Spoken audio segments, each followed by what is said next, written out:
如何選擇合適嘅吸奶喇叭尺碼？錯誤選用了尺碼太小或過大嘅吸奶喇叭，有機會導致以下嘅情況，例如乳頭出現奶泡或水泡，乳頭發紅，乳頭變白，乳頭周圍出現壓力嘅印痕，母乳量偏低，堵塞了喇叭管道而失去吸力等等。正確選擇合適嘅喇叭尺碼，喺吸乳過程中，乳房會逐漸變得柔軟，你會感到舒適，而且唔會有疼痛嘅感覺，仲可以發揮奶泵最佳嘅效果。尺碼太小嘅喇叭，乳頭會觸碰或摩擦到管道裏壁，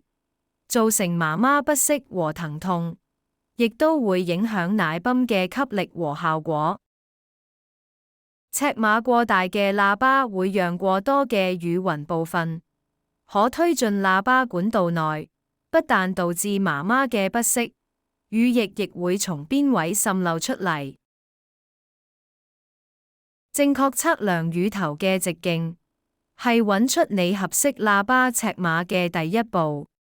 由於左右兩邊嘅乳頭大小不一定相同，在測量乳頭直徑嘅時候，建議應該分別測量兩邊嘅乳頭直徑，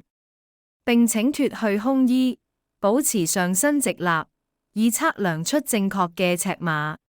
你可以使用專用嘅 Spectra 吸奶喇叭尺碼指引卡，直尺或者遠尺，揾出適合你嘅喇叭尺碼。若你選擇以直尺或者遠尺進行測量，謹記只需測量乳頭嘅直徑，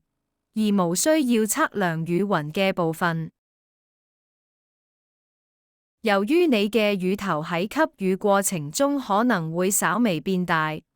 因此喺測量後，建議喺乳頭嘅直徑上增加4毫米。例如，如果你測量為22毫米，加上4毫米，將變為26毫米。此時，建議你可選用28毫米嘅吸奶喇叭尺碼。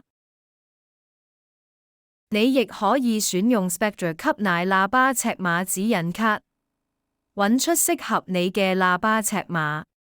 Spectra 吸奶喇叭尺碼指引卡，模仿不同尺碼喇叭嘅管道直徑。你只需把指引卡嘅圓孔套喺乳頭上，